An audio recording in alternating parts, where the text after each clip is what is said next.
Hello and welcome, everybody. Thank you so much for joining us today. This is the National Family Support Network, and we're very excited today to put on a special webinar Wednesday, a special training by the Community Opportunity Map team at Casey Family Programs, where we will dive into using data for engagement and for grants. I am Brenda McChesney. I am the co-founder and co-executive director of the National Family Support Network, and I get to be the moderator for today's webinar. If you're joining us online, you may listen directly through your computer speakers. If you've joined via phone number that Zoom provided, your line has been muted to minimize background noise. And for those of you who are online, please note that we'll be putting a Dropbox folder link in the chat. And this is where you can find some of the handouts available for download related to today's content. In addition, you can put questions in the question section at any time. The chat section is open for you to include any comments during the webinar, but we do ask that if you have any questions, you direct those to the Q&A section of Zoom. And there is live tech support in the room today, so if you have any technical issues, you can reach out to them in the chat. And just a reminder, today's webinar, handout, PowerPoints, recording of the webinar will all be available on the NFSN website on the Webinar Wednesday page by this time on Friday. And lastly, when you exit the webinar today, we will have an evaluation that will automatically appear on your screen. And we ask you to take a moment to complete this as it provides us and our presenters with really valuable feedback to inform future webinars. All right, so we'd love to know where you are joining us from across the country or internationally. So here you'll see some options. You get to just choose one. Are you joining us from the Northeast, the South, Midwest, West, Canada, or other? We'll give you about 10 seconds to complete your answer.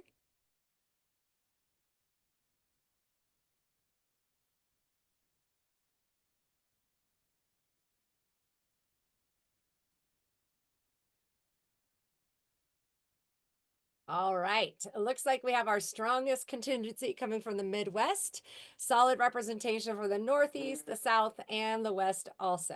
Thank you so much. We'll close out that. And next question is your affiliation. So here you'll see a list of what represents you the most and how you're joining us today. From FRCs to FRC networks or other family support programs, perhaps you're a parent leader or in early care and education, or you're representing government sectors or private funders. We love to know who's here and who's in the room. We'll give you about 10 seconds to complete this poll.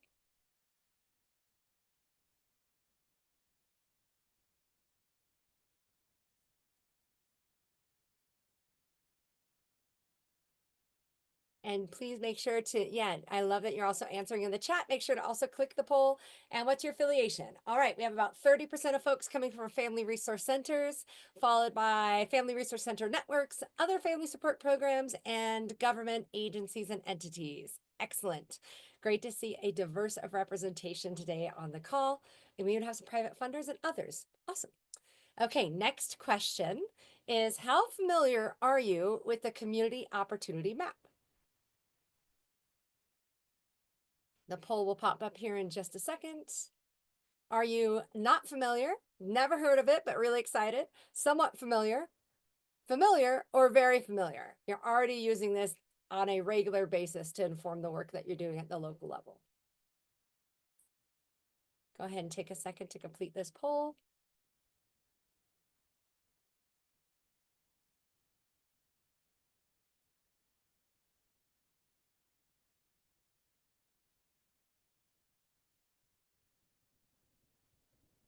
And the results are a good amount, not very familiar, somewhat familiar. So the vast majority. So this would be a fantastic opportunity to learn how to engage with this incredible tool.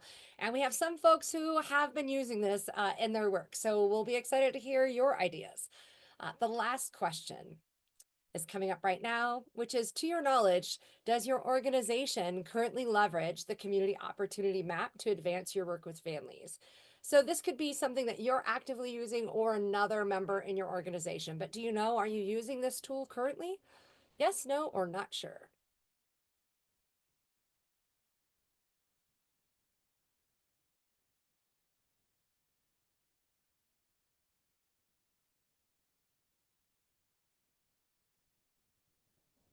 Just another second. We'll be closing the poll out.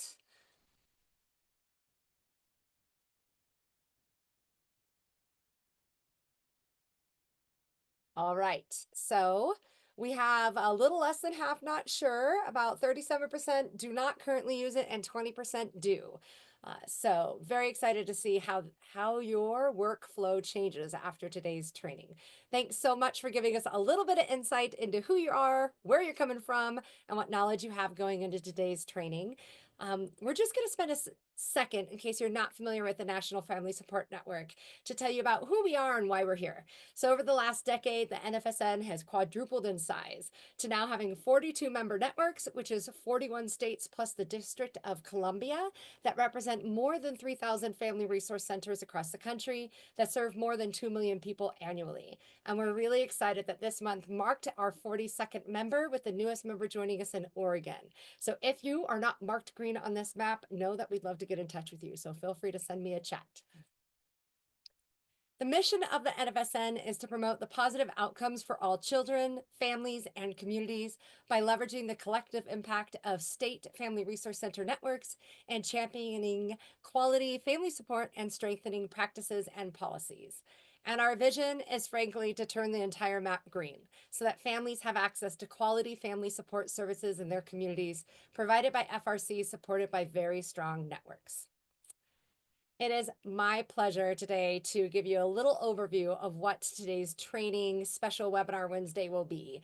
So we'll start with introductions by our presenters today, and we'll go into the new version of the Community Opportunity Map and how you might be able to use it. And then we'll feature Virginia's network, who has been putting the Community Opportunity Map into action. And we'll conclude with an array of additional resources to help support your work at the local level from the National Family Support Network, and finish with the evaluation that we have on today.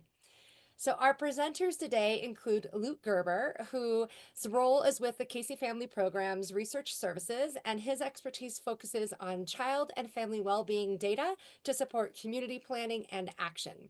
We also have Raquel Pfeiffer. She's the Director of Strategic Initiatives and Engagement at Casey Family Programs. And Raquel focuses on the use of data tools to support communities for children and families, to build supportive communities for children and families. We also have today Takoria Jones. She is a consultant to Casey Family Programs, as well as to the National Family Support Network. And she supports Casey and their partners by leveraging data for community engagement and enhancement. And last but not least, we have Mr. Ronald Brown.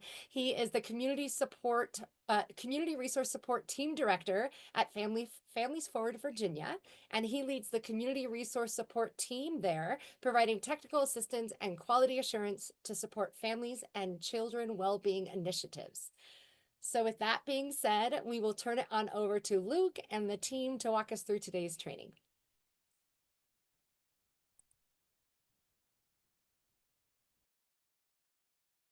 Hey everyone, welcome. Thanks for joining. Really excited to be with you all today.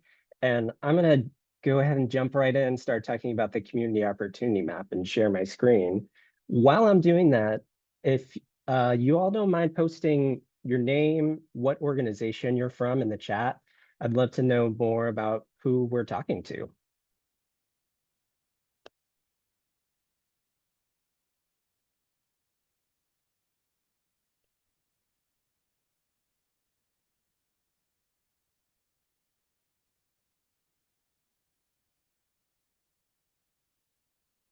All right, while you're doing that.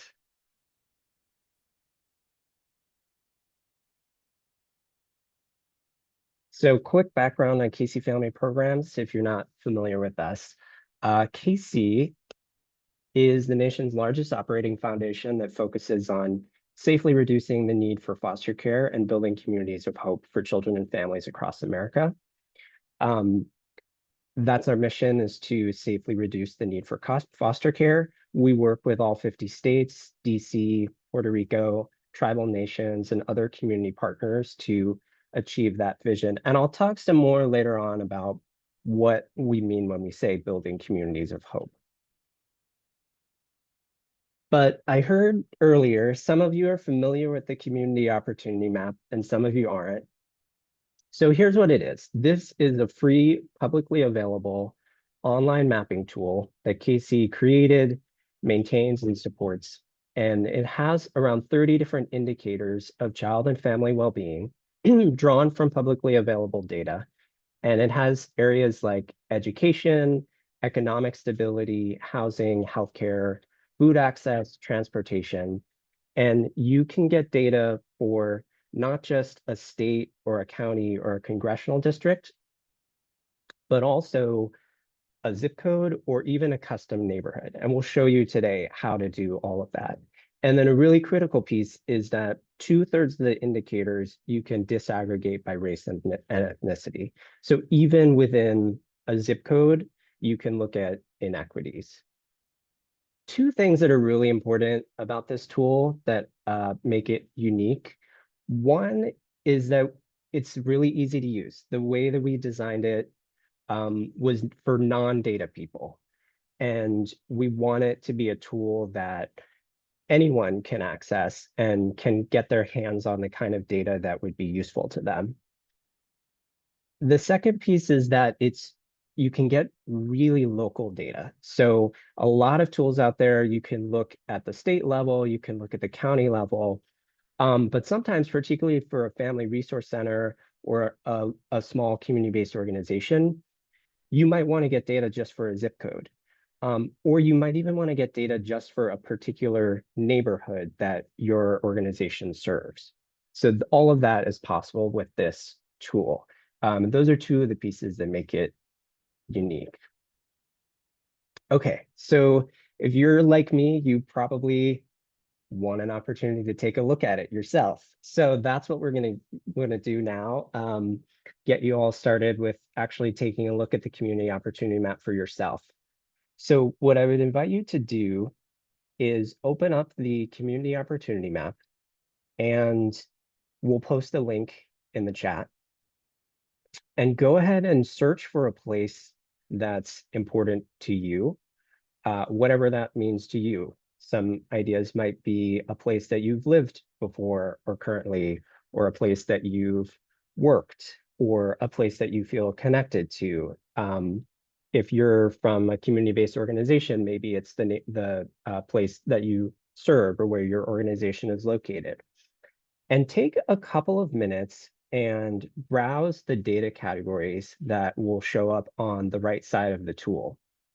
And just consider these questions on this slide. What do you notice? What surprises you? And how does the data match your understanding of the place? And we'll give you all a couple of minutes to do that. And then we'll have a quick report out.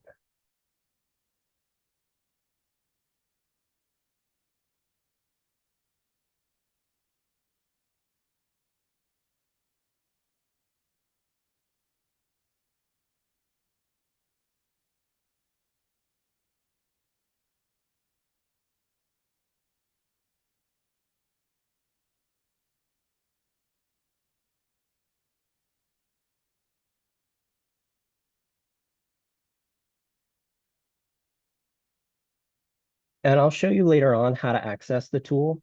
But if you lose that link that's in the chat, you can always just Google KC Community Opportunity Map. That's the easiest way to find it. You can also find it on our website at kc.org.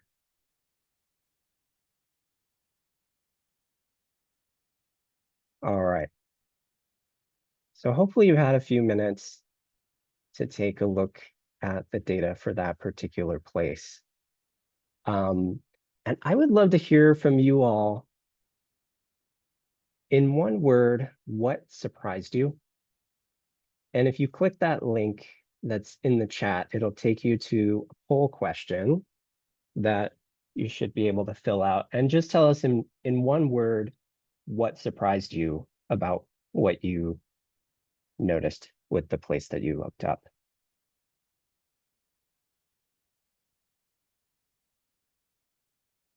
And you can go to that link that's in the chat, or if your preference is QR code, you can do that too. And we also have text messaging. All right, I'm going to go ahead and see the responses as they come in. Luke, it is saying that it's refusing to connect. The link that was in the chat isn't opening up to where you wanted us to go. Oh, I'm going to try the QR code. Let's see if that. The QR code works. So if everybody wants to pull out their phones and use it, you'll be able to open it. sorry about that. So try the QR code and I'd love to hear from you all.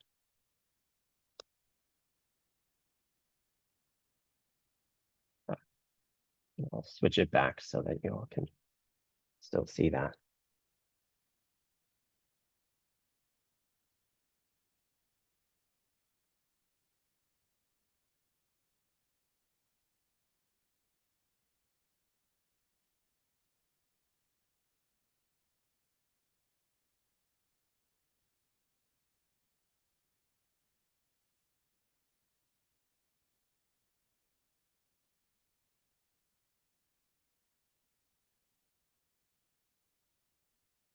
Hmm.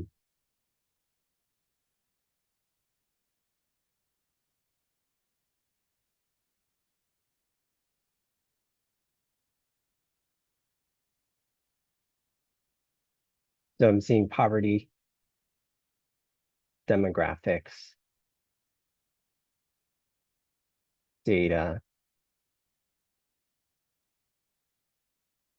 single. I wonder if that was the single parent metrics.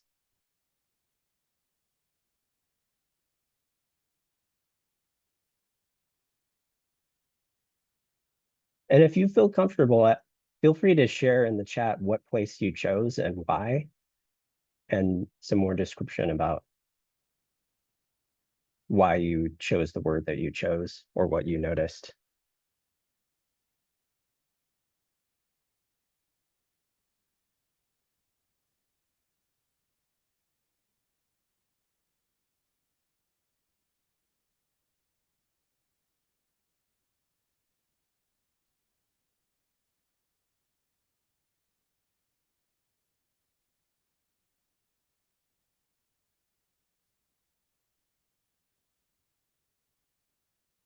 And Raquel, I can't see the chat, but if there's anything that you We're are trying, seeing and want to, yeah, we're trying to rectify why some data is not popping up when it should with one of the federally recognized tribes. I'm just trying to. got it. So I see you, Hannah. I'm trying to figure it out. I'll get back with you ASAP.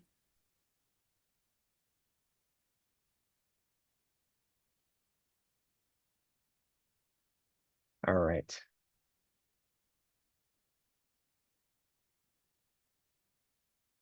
So hopefully that gave you an opportunity to see some of what the map can do. I would like to give you a quick demo and just point out some of the features that people don't always notice. And so I'm going to go ahead and see if I can.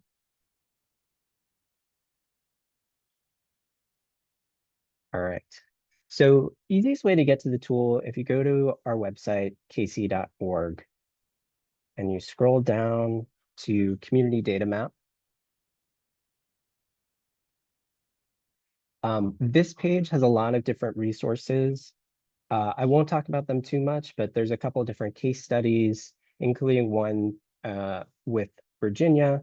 There's an information flyer here that gives you some information about just a one pager about the tool. But what you'll want to do is click on Explore the Map. So there are some tutorial videos if you get lost at some point and you want some extra guidance on what the tool can do or a refresher about the different features. But you'll want to start on this right side by selecting a location type. And so I am going to just start with Richmond, Virginia, because we've got Families Forward Virginia and Ron here today. So if I scroll, oops.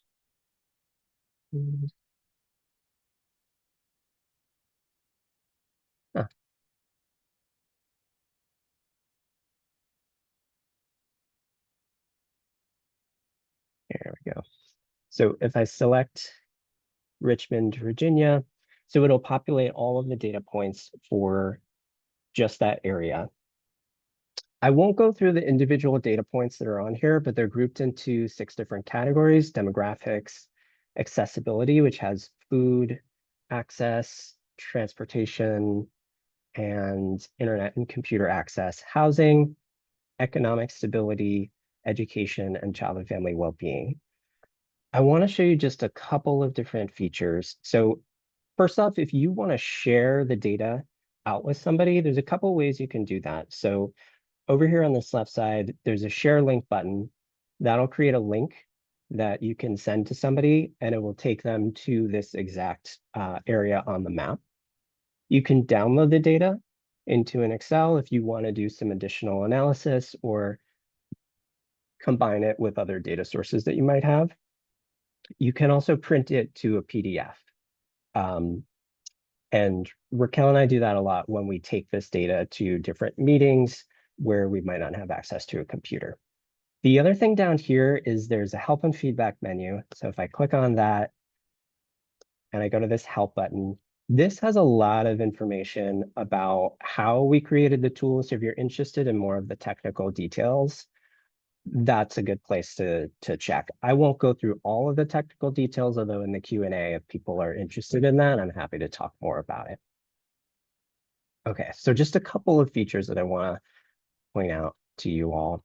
So one is that if you click on this information icon on any of the indicators, and I'll just do it for the children under 5 in poverty metric, it's going to give you some information about that specific indicator. So it'll tell you how it's calculated, why we included it in this tool. It'll also give you the race and ethnicity breakdown for that indicator and a geographic comparison. And the geographic comparison I also like to highlight, especially for this, because it's really can be really useful for grant writing to make comparisons between the area that you might serve and, let's say, the state or national average. So you can see here, for example, Richmond, the poverty rate for kids under 5 is 32% versus the statewide is a lot lower at 14%, and the national is 18%, so also a lot lower than Richmond. So a couple of other things you might want to do. So you might start with a city, but then you might want to know, okay, well, what does the data look like across the city? So you can go to this left side to add layer. And what that will do, if I click on one of these, is it'll add a map layer. So it'll color code the map based on that indicator. So I'm just going to select families under double the poverty rate.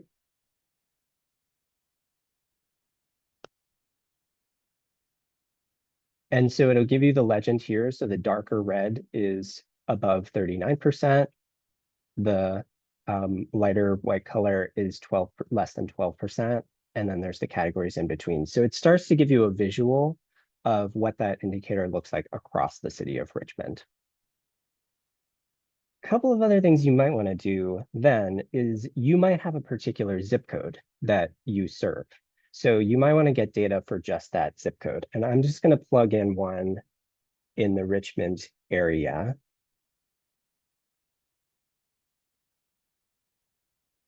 And when I click on that, it's updating. So all of this data over here is now just for that zip code.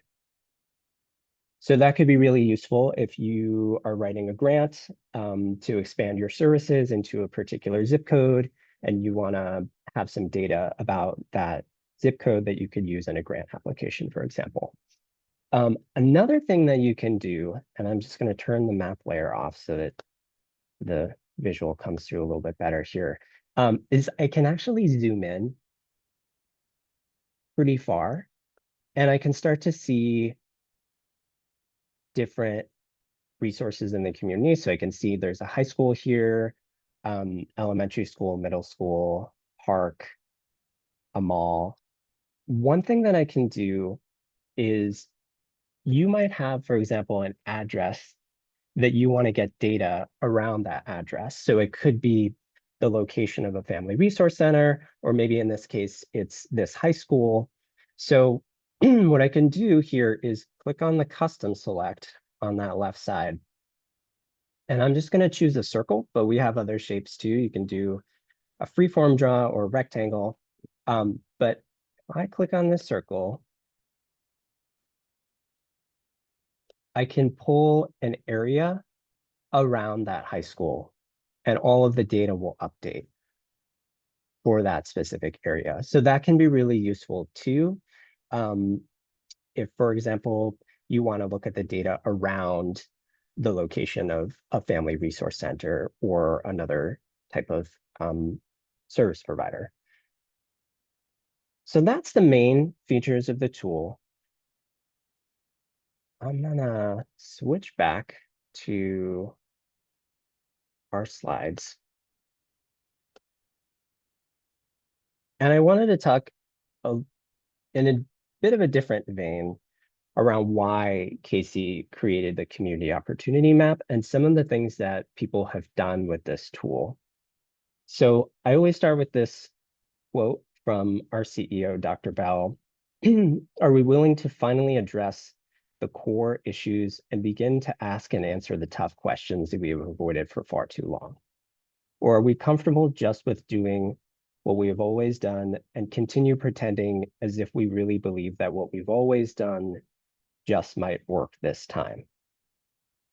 And the reason that we created the community opportunity map is not just about data, it's about data as a way of asking and answering the tough questions, um, asking questions about the root causes of why families are involved in child protective services, about the root causes of inequities and outcomes, safety outcomes, health outcomes, and why those things exist. And using the data as a way to spark those conversations with the people who are impacted, with community members, and working across the 5 sectors, which is part of our strategy, which I'll talk about in a minute.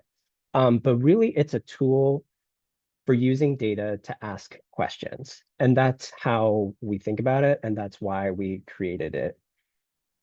And there's 2 parts. I mentioned our mission of building communities of hope, and there's really 2 parts to that.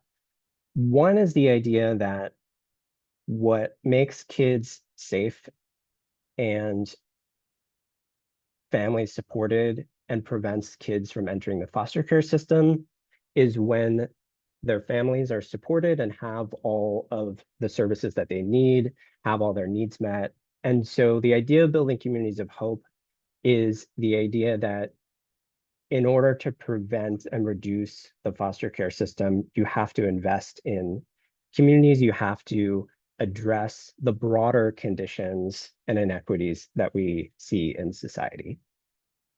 And the second part is that the way we believe is most efficient to achieving that mission is by engaging groups across what we think of as the 5 sectors of a community. And so that's government and elected officials, philanthropies, business leaders, neighborhood and community residents, and nonprofits. And we believe that in order to make that kind of sustainable change and building communities of hope, that you really need to engage all 5 of those groups together. And part of the reason I mention that is that the data is a transparent interface that all of these groups can access, because so many times government data is not available to people outside of government, and it can exist in silos. And what we're trying to do with this map is to make sure that all 5 of these groups can collectively use the data and information together because it's transparent. And I wanted to turn it over to Tokoria now. Also, because I know, Tokoria, you love the 5 sectors. So please add to what I said about the 5 sectors. I do so love the five sectors. You're absolutely right, Luke, and really want to share this part with the FRCs and the NFSN because it's so valuable and such a great way to think about your work and such a great process builder, right? And way to expand. So I'll talk a little bit more about first that hope. Communities of hope have the capacity to remain focused on best outcomes, right? So hope has this ability to create paths to the things that we really want to see that we know are helpful and healthful for communities. So what's special about engaging the five sectors? So right here on the slide, it says the government and elected officials. What should pop out for you, as it does for me, is the data informed, right? Uh, Informing those plans in a way that is responsive to the needs of their constituents, right? Then we have business leaders. What sticks out there is the investing in the hope and future of families and communities. So what does that look like? Well, what do families need to be consistent in the workforce? Or what can come into the community that would support its well-being, right? What businesses would appreciate the community and help it be stable and grow? Nonprofits, what is here on the slide reminds us about the tailoring of services, that data and community engagement. It's also really good in matching your mission to your population because the map is geographical, right? It ties us directly to neighborhoods, families, communities. And it creates a specific awareness, right? Right in the neighborhood around what's going on. So those missions can match the population. And then there's philanthropy. So we understand that funders have the need and the right to know where their money is and what it's doing. And the depth and longevity of their support really is around how it is impacting, how their money is impacting the community. And is it doing what they gave it for, right? What they came into the work to provide? Is it doing what they intended their investment to do? And last but definitely not least, the leveraging data to advocate and organize. Community is often understood as having and holding the stories and the narratives around this. Giving community data is, again, providing that common language that allows for the story and narratives that we know and appreciate coming from community, right? It allows for that to connect with real-time information, well, as real as we can get it, because we understand the data takes some time to get in place and become fully available to a lot of folks. But it's good data, it's real data, and it is comes from a trusted and known source. So that data plus stories and putting that power, putting that knowledge, putting that understanding of the environment into communities' hands um, can only help the work of family resource centers, right? Can only increase the voice and the advocacy in those other spaces like government and business, nonprofits and philanthropy to bring all of that together to do the work of creating hope, through sustaining through the hard times and through the challenges and through recognizing those difficult gaps, sustaining through all of that on hope is what this data tool can do once we really get a hold of it, understand it, and hopefully here today you'll be picking up on those pieces and feeling free to ask questions, to dig a little deeper, and to really find a way to all make it make sense to you and for your work. Thanks.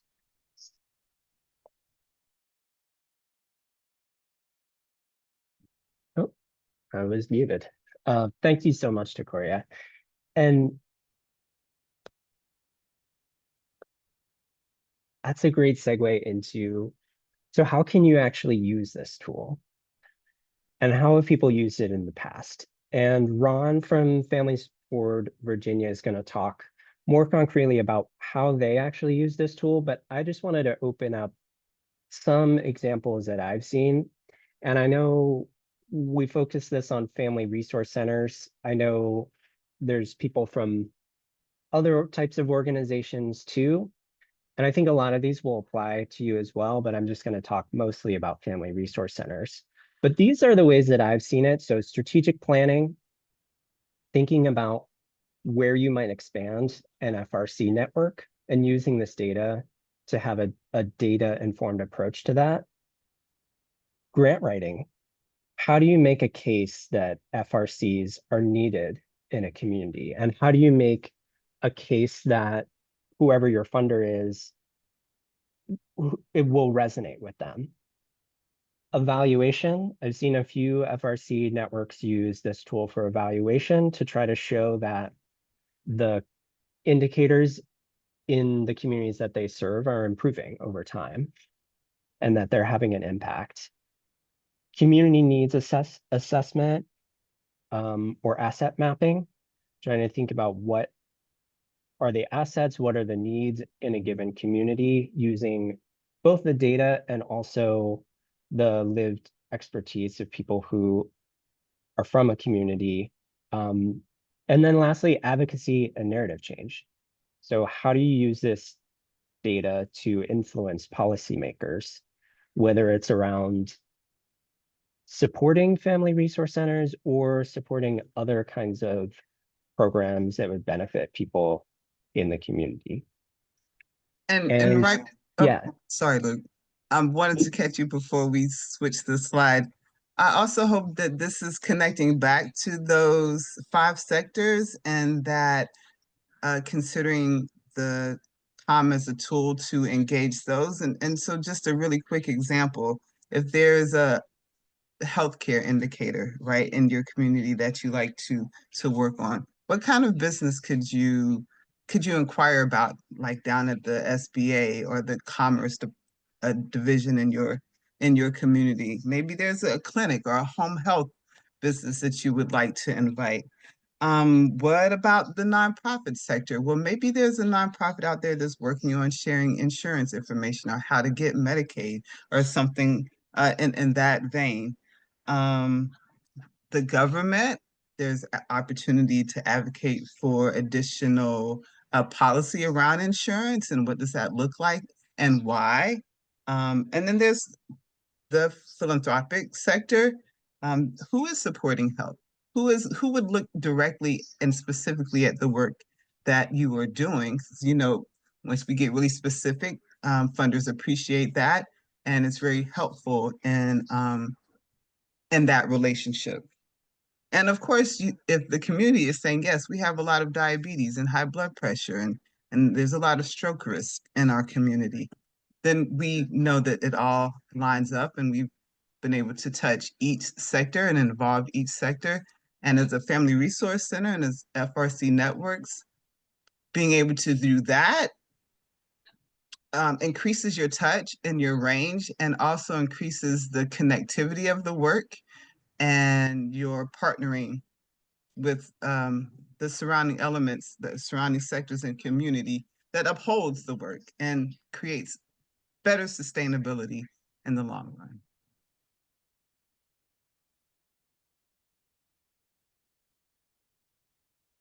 thanks so much, Decoria. So I'm going to turn it over now to Ron to talk about how the Virginia Family Resource Center Network use the community opportunity map and other data tools in their work. And also hang on. After that, we're going to do some more hands-on practice and activities. We'll give you some guidance and give you an opportunity to play around with the tool. So with that, I'm gonna flip it over to your slides, Ron, and just let me know. Just let me know when you want me to move the slides forward. Sure. Thank you, Luke, and thank you to Coria for paving the road for me to talk about this.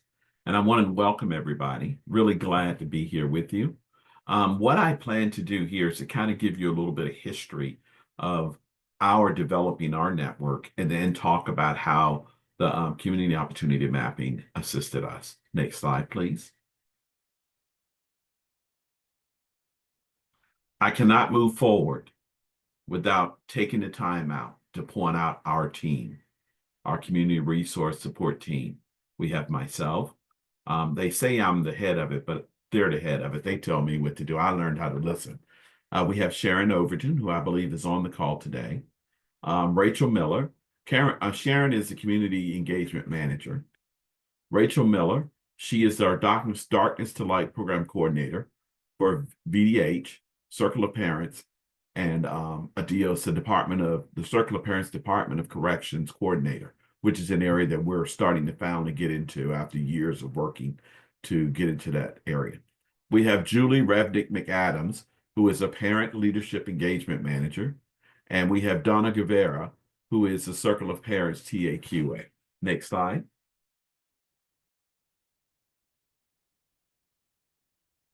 Next, we have with our singular North Star. And this has been the one guiding light the entire time that we've been talking about this process. And that is that families, youth, and children in the Commonwealth are safe, healthy, nurtured, and have equitable access to resources and opportunities to thrive in their communities. Next slide. We were approached by Thriving Families, Safer Children with this first of its kind partnership. And that was back in September of 2020. And we brought on board the Children's Bureau, the U.S. Department of Health and Human Services, the Children's Administrator of Children and Families, Casey Family Programs, Annie E. Casey Foundation, and Prevent Child Abuse America. That's the basic group that we brought together to start to talk about what is it that these communities needed and how could we start to deliver this? How could we transform it from a child welfare state to a child well-being state? Next slide, please. So we had also the key stakeholders were the Department of Behavioral Health and Development Services, the Department of Health, Department of Education, Family and Children's Trust Fund, the Families Forward Virginia, which is who we're with, Voices of Children, Voices of Virginia Children, and the Virginia Poverty Law. Next. Now, this process was a bringing together of about 50 different groups.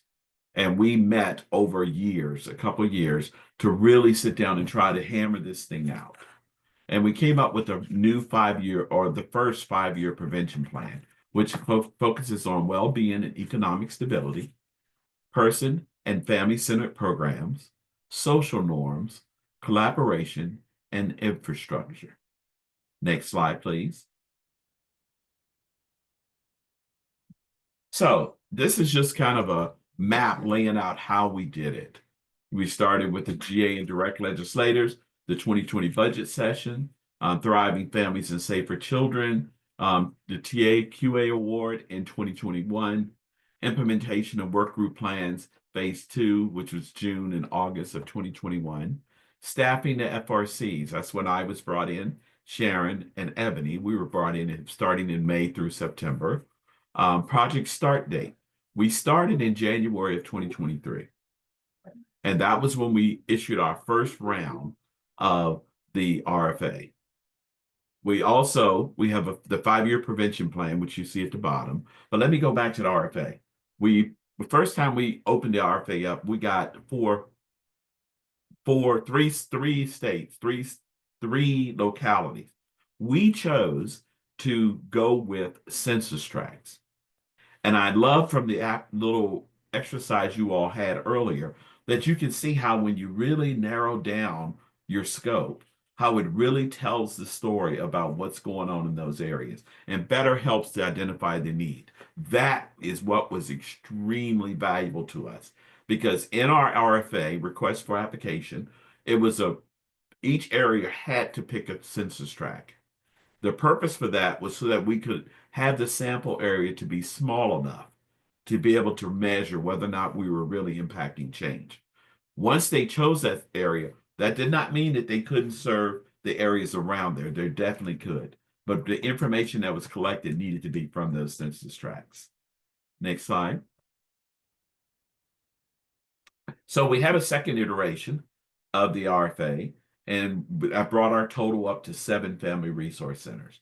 So that was our task, was to establish 5 to 7 family resource centers for a 3-year project statewide.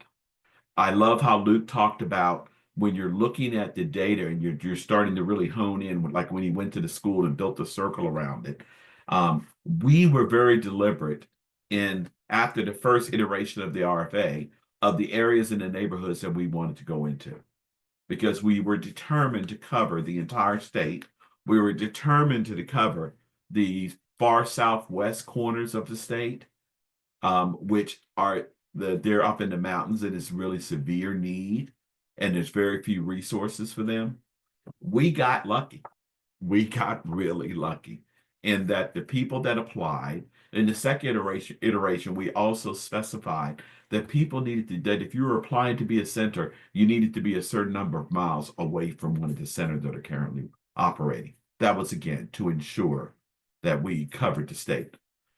Lex leadership, there was a major requirement that you had to engage Lex leaders, that you had to believe that you also had to be part of a Lex leader network, and that those Lex leaders, we recommended that they get paid $25 an hour, $25 an hour for their services. Because if we're saying these people are valuable, we need to show it and we need to make them proud of the information that they're giving us. And they're the ones that were leading the charge on this. And not only did we want them involved, we wanted them at the table the entire time. And that was something that we needed to happen. So they're there, they're still at the table, and they actually have really made remarkable difference in our centers. Next slide. So what are the outcomes? The transformation from a reactive child protection system and to a proactive child and family well-being system that will integrate equitable family supports that reduce disparities in outcomes. Next slide.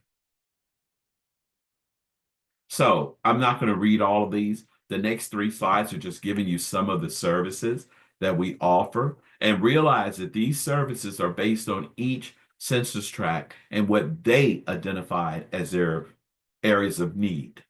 As I said, the community opportunity mapping really helped us in the beginning to layer each of the communities and to see what are the needs and to measure that need and to understand how it compared locally, nationally. And also, as we went into, once we had selected the centers, we then started helping them to look at their areas and look at that data and to better understand what was being said by the Lex leaders, what's being said by the rest of the community, and what is the data saying, and to figure out where those gaps are. And what that also helped us to do was it helped the centers with our TAQA support to identify who needed to be at the table. Was it local government? Was it church people? Was it other nonprofits? Who needed to be at the table to really move this needle forward? So some of the services. I did mention that Circle of Parents, and I mentioned Darkness to Light and the Parent Advisory Council. Those are 3 things that are also under the umbrella of the Community Resource Support Team. So each of our centers, minus 1, has working on starting those. Some have started their Circle of Parents. Some are in the process of getting those together. Some of them are even forming circles of parents that are going into the corrections Department of Correction, and working with men and women, and also having the centers to service those families. Financial empowerment, also food and essential distribution.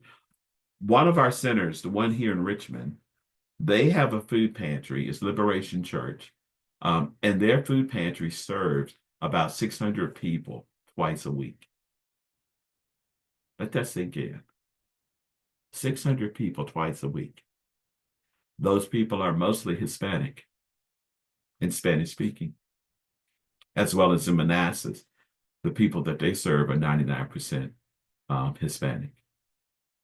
So again, once we go and look at the data, we understand what services are there, what services they need, as far as employment, as far as services for their families. When we go out to King and Queen County and Louisa are two very, very rural areas.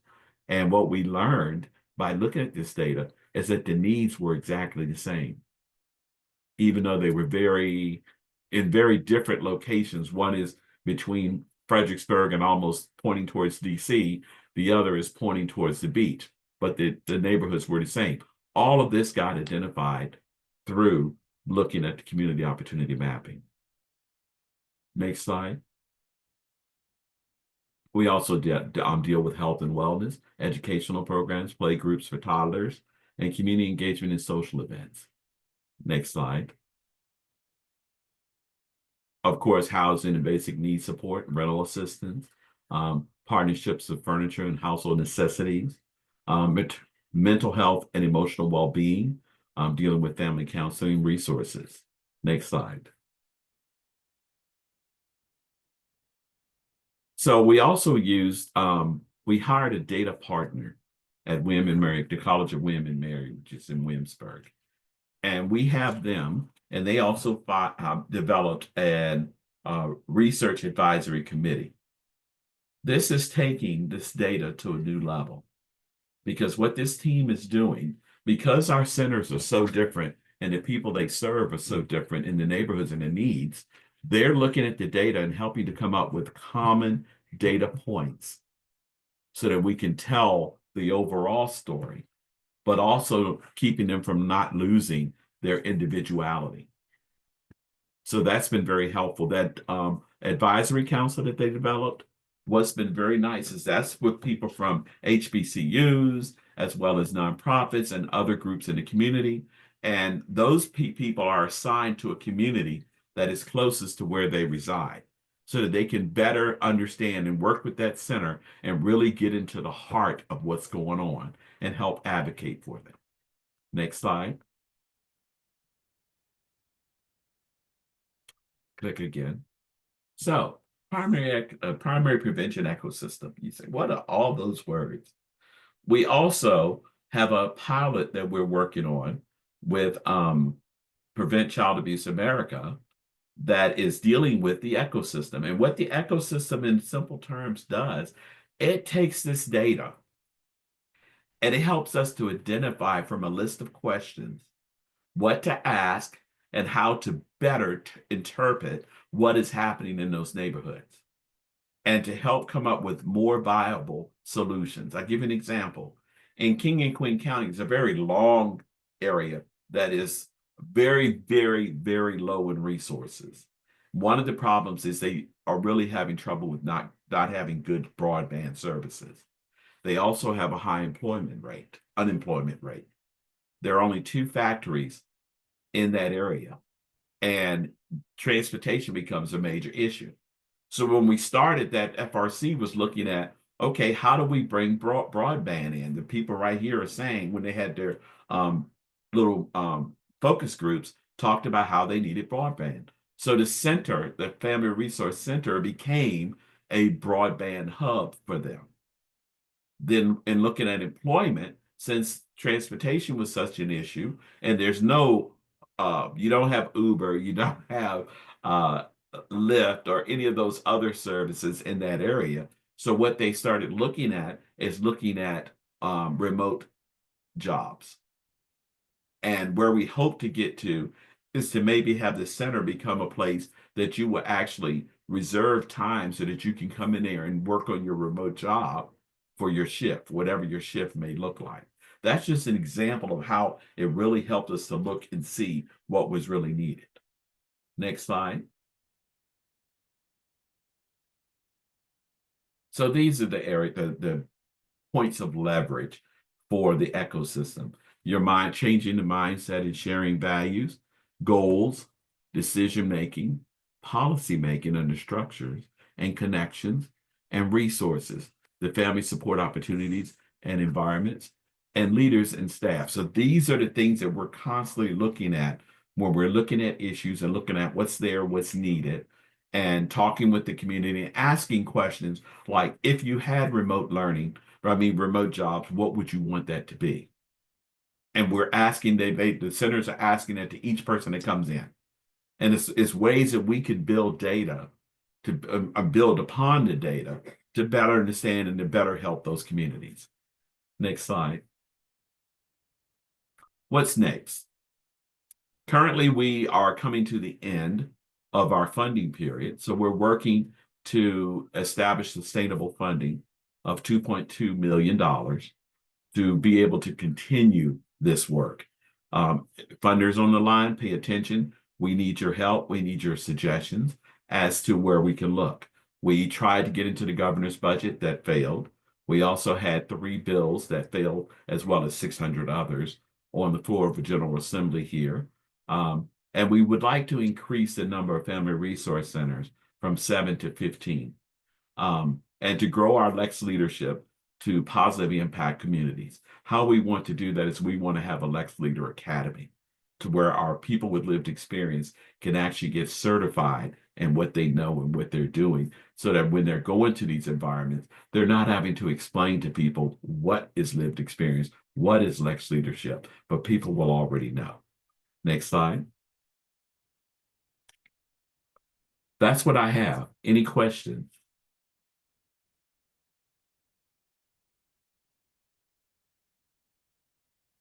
Thanks so much, Ron. Sure. Let's turn to questions from you all, whether you have questions for Ron, questions for me, Takoria, or Raquel about the community opportunity map. Feel free to post them in the chat or the Q&A box, and we'll try to go through them. We have a question in the chat from Adrian.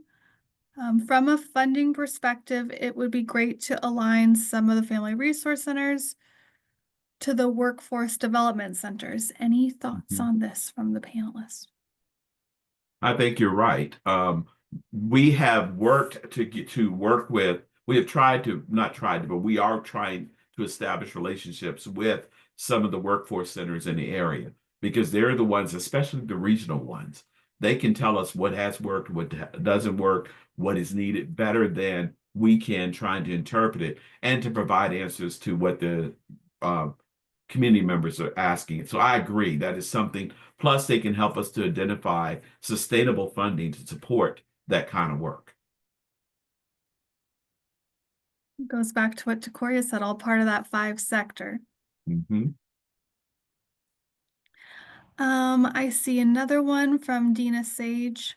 What does your certification process look like for those lived experience positions? We are hoping to develop that. We have not gotten that yet. So I don't want to try to comment on it before we get too far ahead of myself. The hope is with the next level of funding, that's something that we can build funding into, and we will also have to build our team out to be able to support that. I will say that we do rely right now on the protective factors surveys and We Care surveys. Those are 2 models that we use pre and post of the person's time with us to better understand what their needs are, whether the needs have been met, or whether we're on the right track. So those are some of the things that it will kind of be built around. And just also want to add here that, again, this is one of those best practices for FRCs and developing their parent advisory councils and that kind of thing. So I really appreciate Ron and the Virginia team making the lived expertise leadership priority. It's your easy button when you really take time to cultivate those relationships and those assets that are already there in place and know that community inside out, upside down, back and forwards. So just really want to appreciate that and elevate that that's in the standards and that you want to have a strong parent advisory council.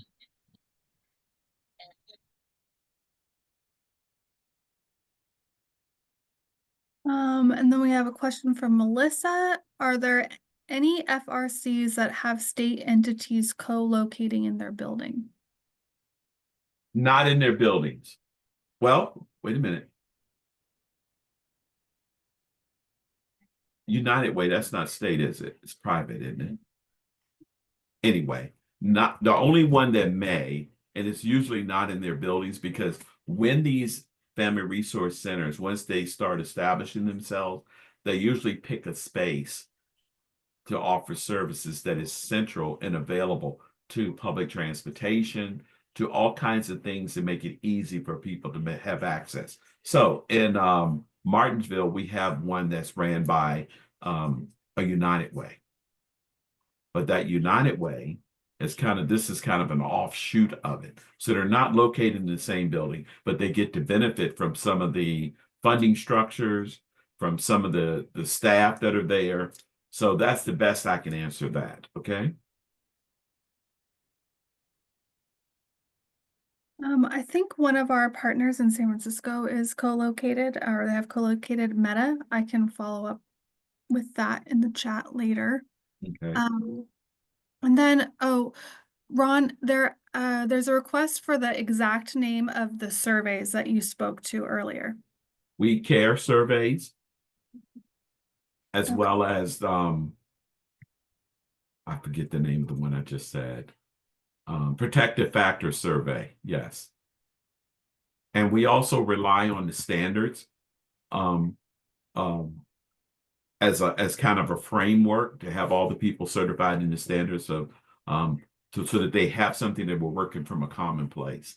We are also working in Virginia because we are the sole source provider to become trainers for our state so that we can then continue to, we can monetize that and have funding that could also support our TAQA services, but we can also make sure that we're given a common message throughout the state.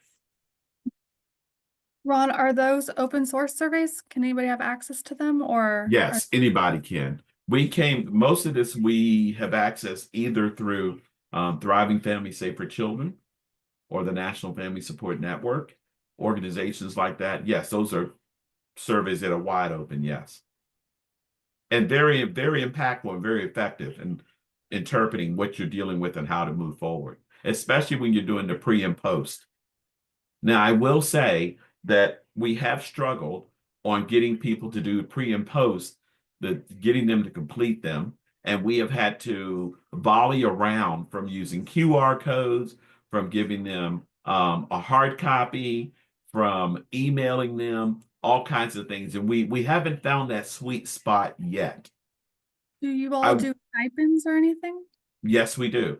Yes, we do stipends, as well as it may be just a gift card. So it may not be a direct stipend. It may be something for Walmart or something that you can use to buy groceries or other things that you need. But that is something we're struggling with. And I think we're starting to turn the corner on that.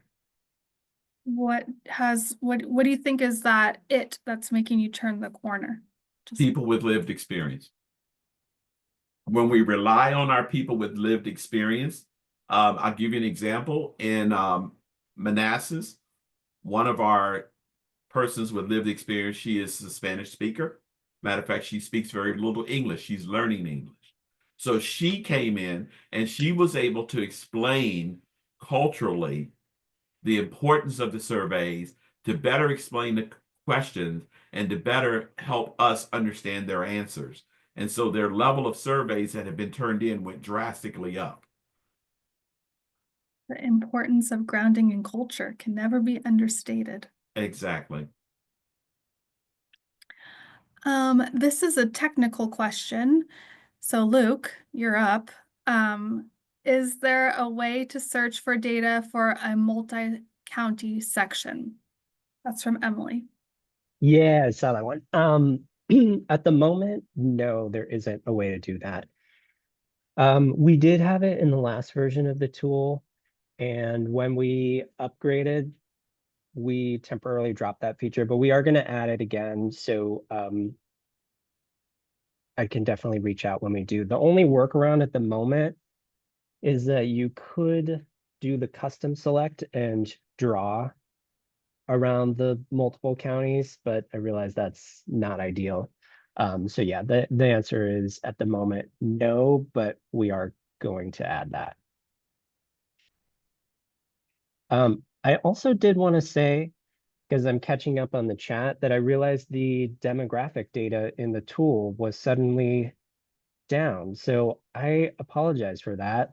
It has not happened before. So we relaunched this tool back in January, and we are still fixing some bugs. So that must have been a bug, but a new one. And I'm sure it'll get resolved within the next 1 to 2 days. So be on the lookout for that, but apologies for that in the meantime. We're just saying that all this interest has made it crash. We broke the internet. That's what it is. The internet is broken. So thank you all so much. Raquel, I wanted to make a point. Yes, sir. Another area where it's been very helpful getting all this information and learning how to better interpret it is William and Mary has had students working with our centers to help develop a one-pager which shows the need and the impact and the return on your dollar for our funder for the work that you're doing. And that has been something that has been really huge, whether we're going before the General Assembly, whether we're talking to a private funder, or even just to talk to the staff about the work that they're doing and the people with lived experience, and to better understand the difference that is actually being made. Thank you. Any other questions?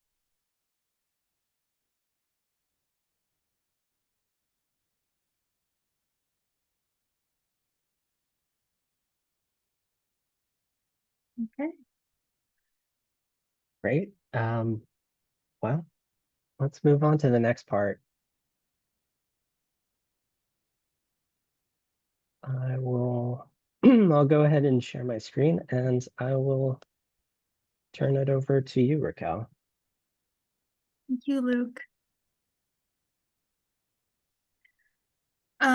We would love to invite everyone to practice using the tool.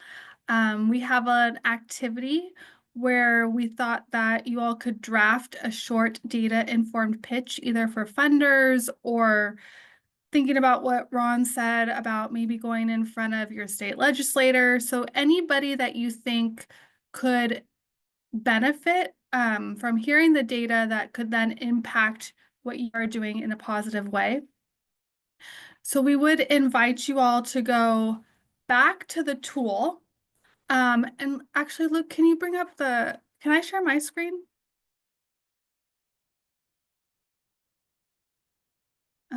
Let's see. I'm going to share my screen with the tool really quickly.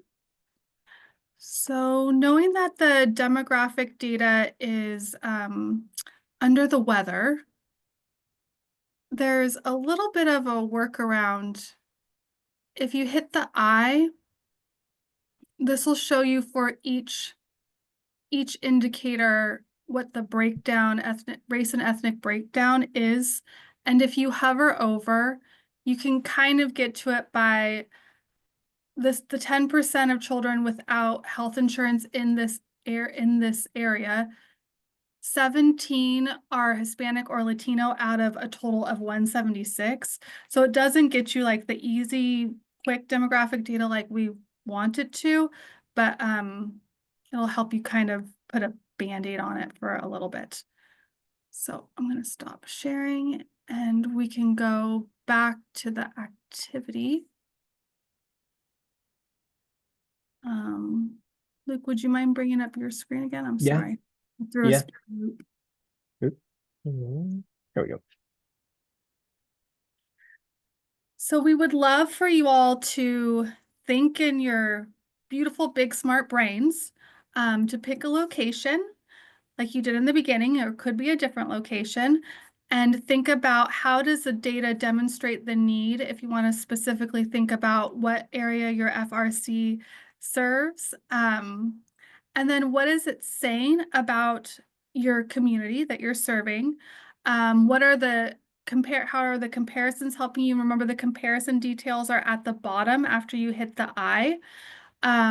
What are the strengths of the community that you're looking at? Where can you see opportunity to work on those strengths together collectively with the 5-sector? And then also, what's the potential positive long-term impact for the community if a funder is interested in expanding your services? So what's going to be that bang for their buck? Thinking about what is important to funders. So for example, Casey Family Programs' mission is to ultimately end the need for foster care. We're not a grant giving foundation, but if you were to pitch to us and you knew that that was our mission, what can the map tell you about what might be important to us when you're making that pitch? Any questions? I said a bunch of words.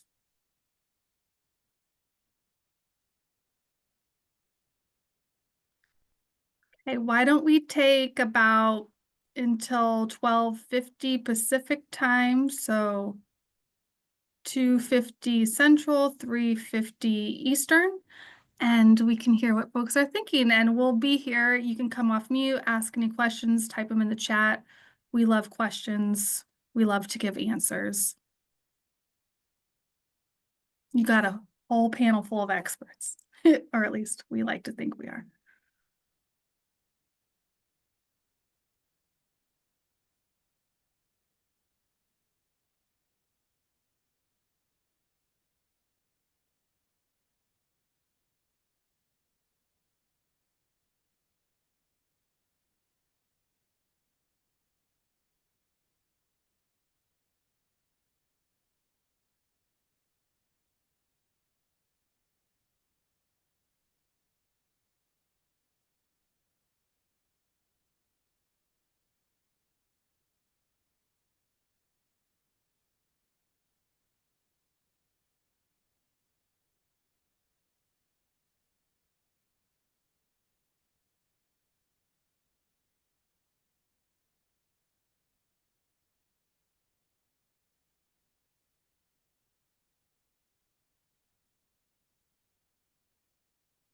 One of my favorite indicators is in the housing. If you click over to housing, there's the work hours week to rent a 2-bedroom home. That one seems to land really impactfully with community, because I have yet to see a community where you can only work 40 hours a week to afford a 2-bedroom home or apartment. I'd love if somebody could find one in the map.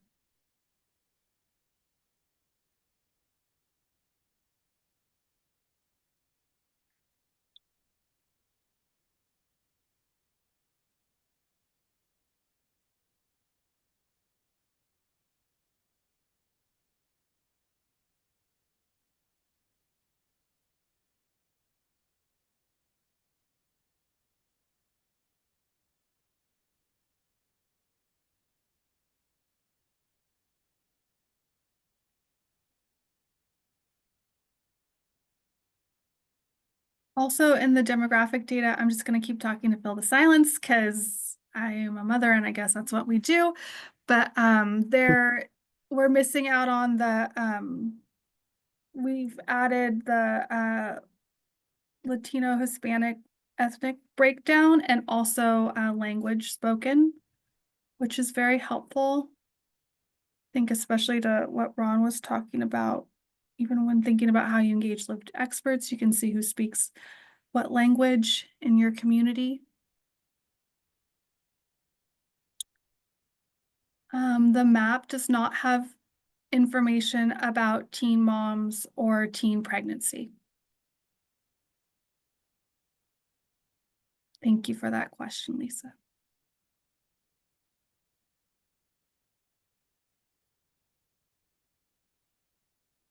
It's really hard because when we take the map out, we always hear like, "Oh, let's do this, let's do this," and Luke and Tori and I always like, "Yeah, let's do this." And then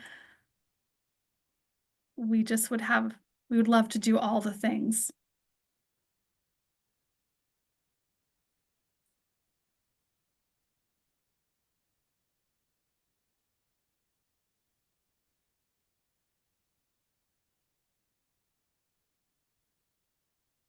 One thing that I would also offer while you all are in the data, Raquel, Decoria, and I are available as resources. We often do calls with people around how their organization could use the community opportunity map. So if that's of interest, please feel free to follow up with us. We'd love to chat with you, and there's no cost to that. It's all free consultations.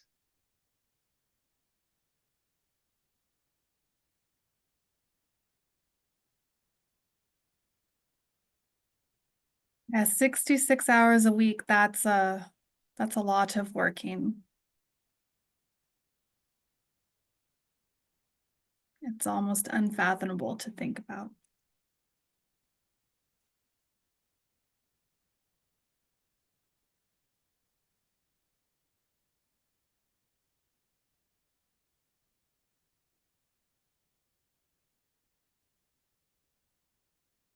Ooh, 104, where was that one from? Oh, wow. 51, South Texas. Yeah. So you'll usually find it's really high in states that use the federal minimum wage, which is I believe still 7.25. Because that calculation is using the minimum wage in the area. And so for states that use the federal, it's those numbers are just going to be really high.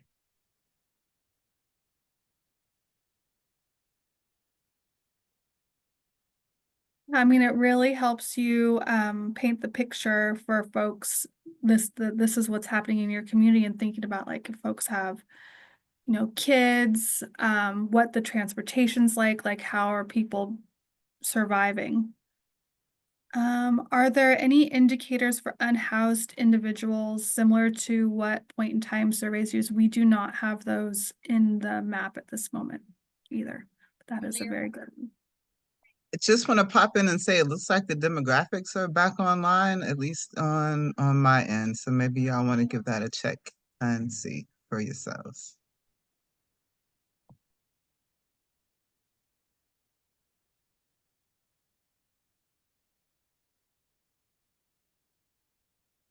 Yay! It works. The internet's not broken anymore. So it's awesome because you'll be able to see the total population, the race, ethnic breakdown, ethnicity for Hispanic, Latino, Latino by descent group, and then also language spoken in household.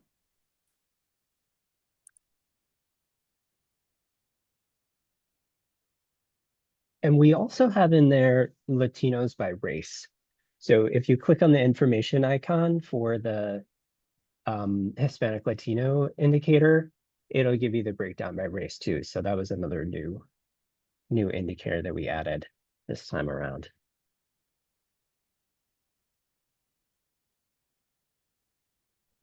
One of those indicators that I find very interesting and very useful for the 5 sectors is that a child to adult ratio.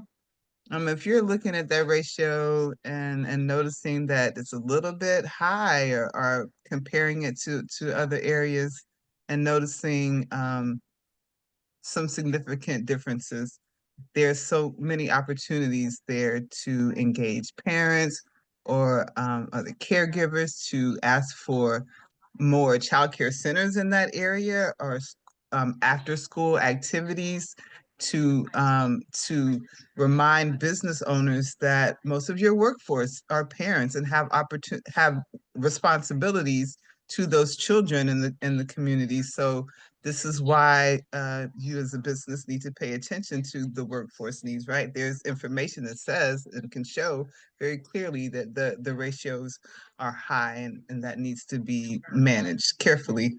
Those nonprofits can come in and perhaps share some parenting information. There's just so many opportunities once you really look at what the data is saying and think about how to incorporate all of the sectors in your community to attend to that information and to create positive change and grow that hope, right? And increasing sustainability for this work. And that's going to be my key word for the next couple of years, sustainability in this work. I want this is Ron, and I want to encourage all of you just to learn to have fun with this data. That's where our team has gotten to.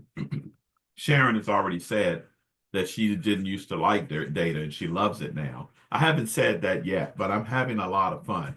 But seriously, with your centers, get them to utilizing this data and playing with these tools, because then that's when you're really going to drill down and you're going to, like Takoria said, share. You can also talk with your nonprofits and your funders and have fun with it, because out of that is going to come plenty of information for the areas you're serving and the people you're serving, and everybody be more invested. I just had to throw that out there.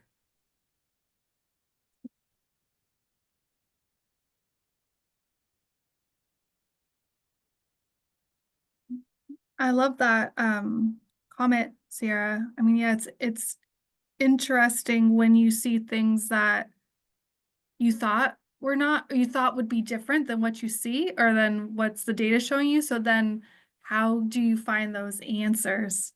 You know what I mean? I guess that goes back to, for us, like, that's the fun part in finding the answers, and then also engaging the 5 sectors and trying to figure out what's going on, and then solution building. We're a little bit past the 10 before mark, if that's the correct way to say it. Would anybody like to share?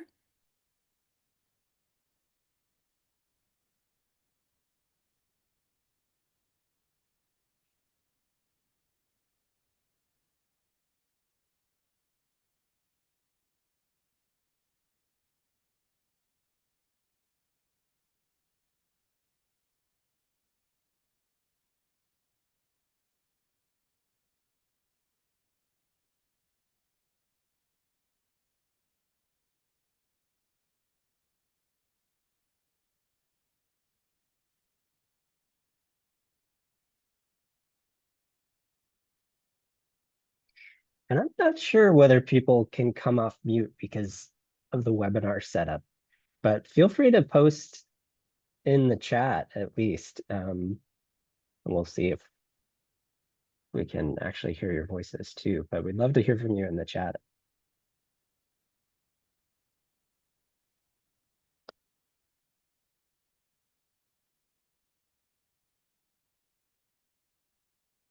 Saying yes, please post in the chat.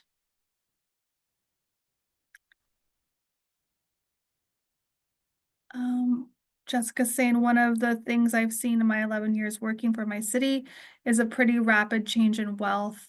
Can this show us historical information? Right now, no. It just shows the most recent year of the data that's available. That is something that we've been looking into. So I'd be happy to chat with you offline about that. But at the moment, it can't show you the historical data.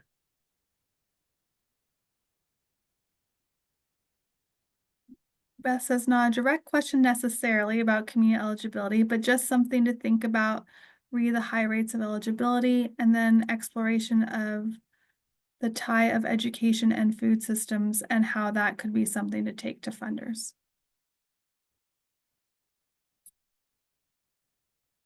No worries, that was late in response to the 224% sitting in the county.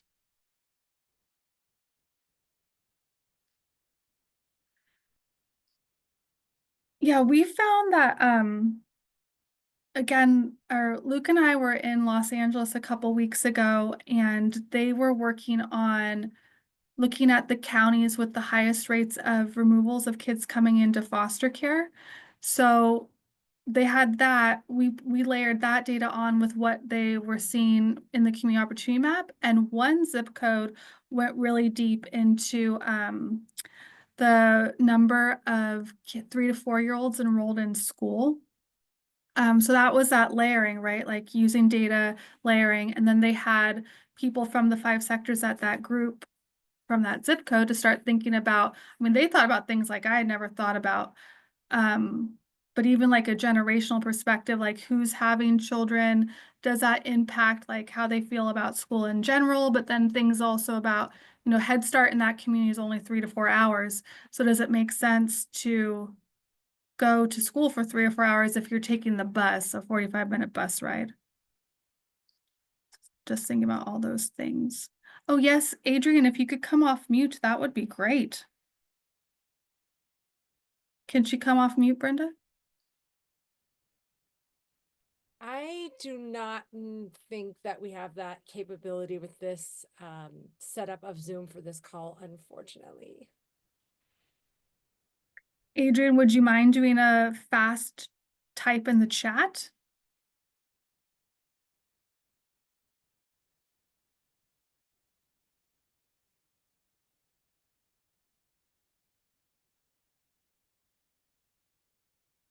It might take it. We understand.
Has anybody else had any success or stories to share with the group about how they've been able to engage the 5 sector or and or lived experts like Ron talked about?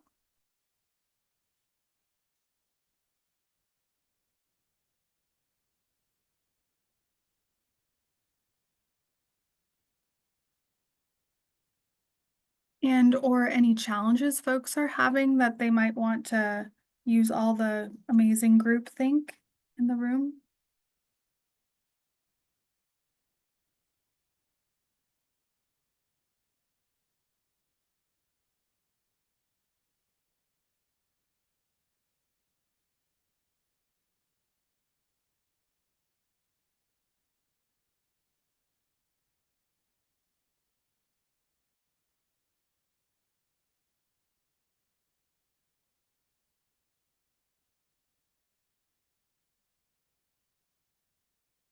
There we go. Morgan says, reviewing it for us, I feel I would have to focus on income level with comparison to costs and living and the logistics of that for our community, as that is a common misconception that if you make 100K, you should be surviving, if not thriving. It is super helpful to see the percentage of income rates and number of those people within those categories instead of the overall average. Yeah, that is really helpful. And like Luke showed even earlier, you could even get more like, you could even drill down more in the map too around with those overlays or if in communities to then pop that out. And I feel like it's necessary also here to remind us how easy it is to share the information that you learned from the comm. You can download a PDF, you can send a link. It is so easy to 1, 2, 3 click, and your whole team, whoever you're intend to share the information with. It's just so easy to do that.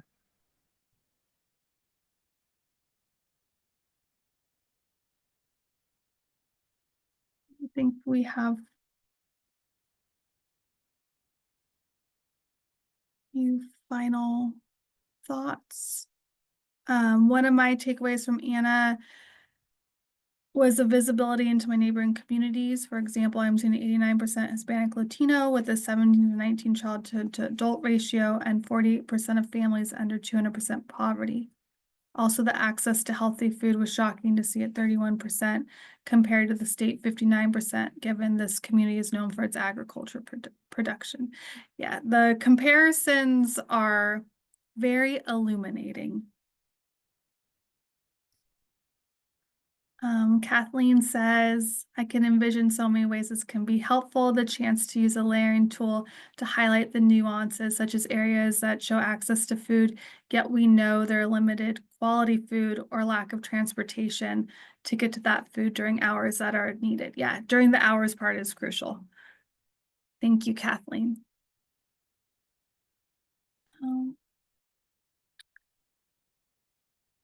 Use census data to identify small and nonprofit business types, revenue levels to propose those most likely to engage in certain cooperative opportunities, gain support from municipal government and other stakeholder support.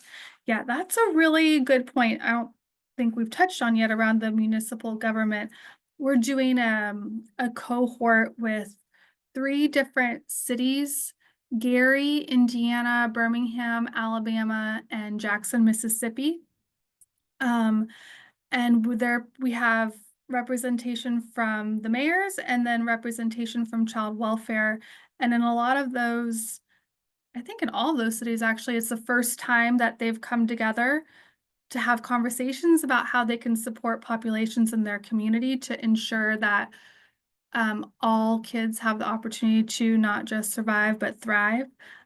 So Luke and I have done some exercises with them, looking at the community opportunity map, and then also doing some of the layering with their state-specific data.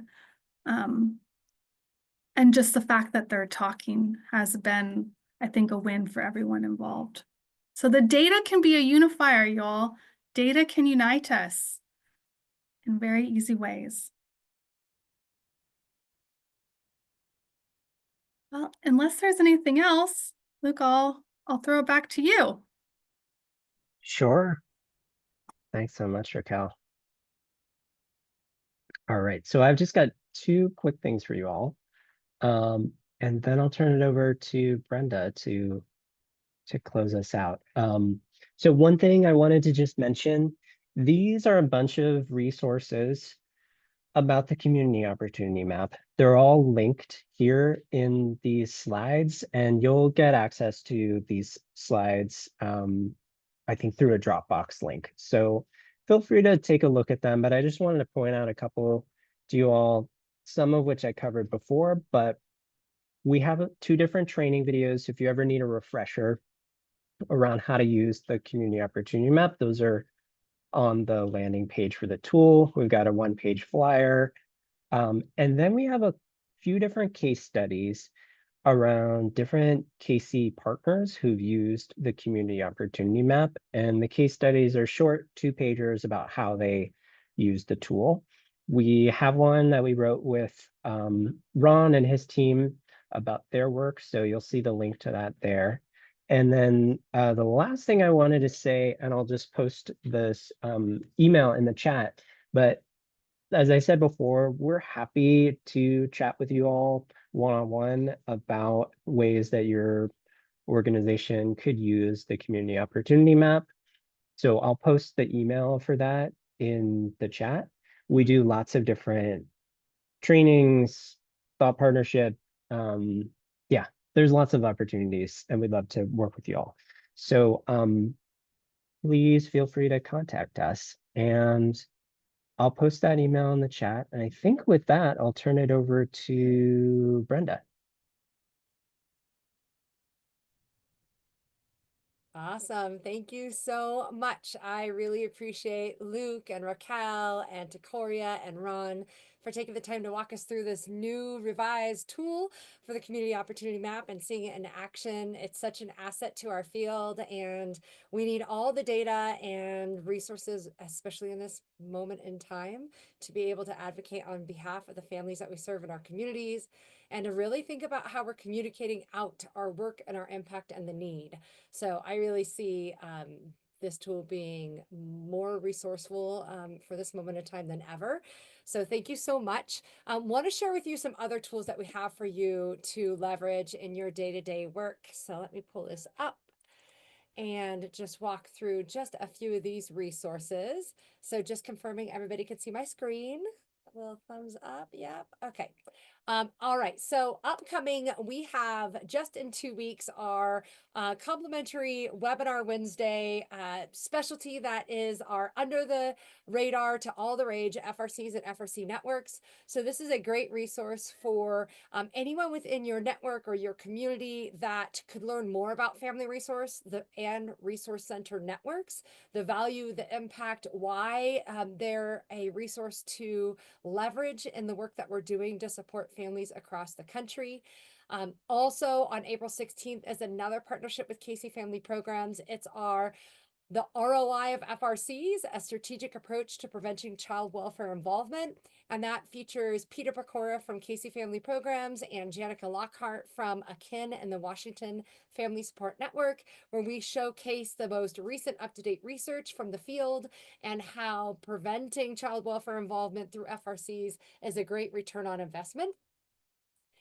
So now is the time to pull out your phones. So if you are interested in any of these following trainings, take your camera, click the screen, the QR code on these next screens, and click them on all the ones that you want, and you can open it and save it for later, or of course you can go to our website. So in June, we're sold out until June right now. So in June, the 17th and 18th, we have our upcoming standard certification training. This is our core standards quality practice training for the family support field. There's been some revisions and updates that we will be going over in this standards certification training. So please feel free to click on that with your camera if you're interested in learning more. We also have our second core training brought to you by the National Family Support Network, and this is the Developing and Sustaining Effective Parent Advisory Committees training. This is brought to you by a very dynamic team that's co-trained by NFSN staff and experienced national parent leaders, bringing a wide array of examples from the field from across the country. We've evolved this training since last year, and it's undergoing even more evolutions. So definitely it's being very highly ranked and sought after. So we invite you to join in March, and registration needs to happen by the 10th for that one. The third of our core trainings is our Connect with Effect outreach training. So this is really specializing in outreach and engagement strategies to families that are, of course, essential to family support and family strengthening programs. And they teach you effective ways to utilize outreach and engagement tactics and strategies to really reach the community that you're seeking to reach. So this next training that will be held is on April 15th with registration by April 8th. We also have brought in specialty trainings to help family support professionals in this moment in time. And so here you'll see our new Safeguarding Your Organization training. And if you or someone you know works with any families that serve immigrants and refugees, please pass this along. Registration is closing here shortly, and this will be next week. And this is essential training to safeguard your organization that goes beyond the Know Your Rights training and really hits at what are the legal considerations that you need to know, brought to you by national immigrant attorneys specializing in helping nonprofit organizations in this moment in time. So you can also go to our website, or you can scan this QR code to register for this. Again, that's taking place on March 5th. The next offering that we have is something very different. And it was, again, in response to helping family support leaders from across the country really dig down into their own resilience making measures. And this is a more intimate 6-week interactive coaching cohort. So the cap on this is 20, and we have 50 people already registered. It's been so well received that we will be looking at offering 2 or 3 more of these later in the year. But this launches on March 7th, and it is really about developing your own resilience plan and strategies for effectively managing burnout and stress, tools to improve your own decision making with your team, and also building a personalized leadership growth plan for long-term success. So, tools in your toolbox as a leader for this one. The next one is our scenario planning for uncertain times. Again, we brought in a nonprofit fund development expert to partner with us on this one to really make a plan and a roadmap for the shifting state, local, and federal resources and funding that's coming down. And it's helping you to prepare a financial strategy and preparing for multiple possibilities. So, very interactive session. It's on March 26th, and invite you to share this also across your network as you'd like. One that I'm really excited about that we just launched the save the date for on Monday is our 1-day virtual leadership summit. So it's the very first time that the National Family Support Network will be putting on a leadership summit for the field of family support. And this is taking place on Wednesday, April 9th. We just have the save the date out now. All of the registration details will be coming in the near future. And the theme of this is strengthening leadership for the future of family support, recognizing that we are in an unprecedented era with a lot of shifting happening. We are bringing in thought partners, keynotes, and experts across the fields of philanthropy, policy and advocacy, data and evaluation impact, talking about communication, messaging, and advocating on behalf of the work that you do. We're also bringing in what I'm calling our OGs of family support. We won't be calling it that specifically, but really the thought leaders who have been around for decades now, who have weathered many storms, although this is a new climate that is much different even in the last 1 to 2, 3 decades, but really having an expert panel of folks from the family support field to talk about how they're adapting to this climate in their organizations and as leaders in this space. What's great about this opportunity is it's different than most of the other ones that we do live. This is live, it's virtual and a 1-day event, but we will be specifically having this as a downloadable resource afterwards. So if you cannot participate live, you can participate afterwards. And we're having downloadable leadership guides and adaptive strategies for anyone who signs up for this conference. So the QR code is there if you just want to join the Save the Date information list. And I'm literally down to the last slide, which is our new offerings coming on the horizon. So a lot of new, as you may have noticed. We've been really listening and leaning into our members and the family support field to figure out what we could do to enhance our offerings and enhance the dialogue and enhance the family support space. So additionally, this year, we will be launching our 2.0 version of our PAC program, and we will be evolving it to parent and family advisory committee trainings. We will be offering fatherhood engagement trainings later on this year, and one well-received training and keynote that we offered last year that we will be evolving to a training is giving your message a megaphone, and training to amplify your impact in the family support space. And then we are launching a series of family support conferences. We're calling them family support summits this year that really build on the momentum that we had from the biannual Together for Families conference last year. And so these summits will do deep dives into fatherhood engagement, parent and family leadership. And then the one in April is the first, which is the emerging leaders in family support. So really looking at adaptive leadership strategies in this era. If you have any questions, feedback, comments, we love hearing from you. I'm Brenda McChesney. I'm the co-executive director of the National Family Support Network. We are just so thankful to have had our presenters on today and for the partnership with Casey Family Programs and the partnership with all of you. So please feel free to reach out at any time to share your thoughts, ideas, and hopefully you found this training today to be really fruitful. I know that I just adore the Calm tool, and I loved seeing all of the feedback across the participants today and and across the country on how this tool can deeply inform the work that you do and make data a living, breathing organism in your organization. So thank you so much. We are going to turn it on over to our quick evaluation and survey. This gets shared with the presenters and helps to inform our next steps. So we invite you to take a moment to fill out the survey when we close, and we look forward to seeing you on future webinars and trainings. Thanks so much, everyone. Brenda, you had a quick question in the Q&A. I don't know if you Oh. saw that. It was a very NFSN specific question, and I really hope you have a chance to answer that. Okay, you know what, do you mind reading it out loud? Because I did not see that as I was going through our closing slides. Is the NFSN developing a national inventory of FRCs? Can you tell us when that will be public? And that came from Marilyn Gisser at DCYF. I super appreciate you flagging that. So that's a great question. Yeah. So the answer is yes. We are in the process of creating a repository of FRCs across the country. The first effort in that was Q4 survey in partnership with Annie Casey and Child Trends, where we tried to do an inventory of, we conducted a survey to do an inventory of family resource centers across the country.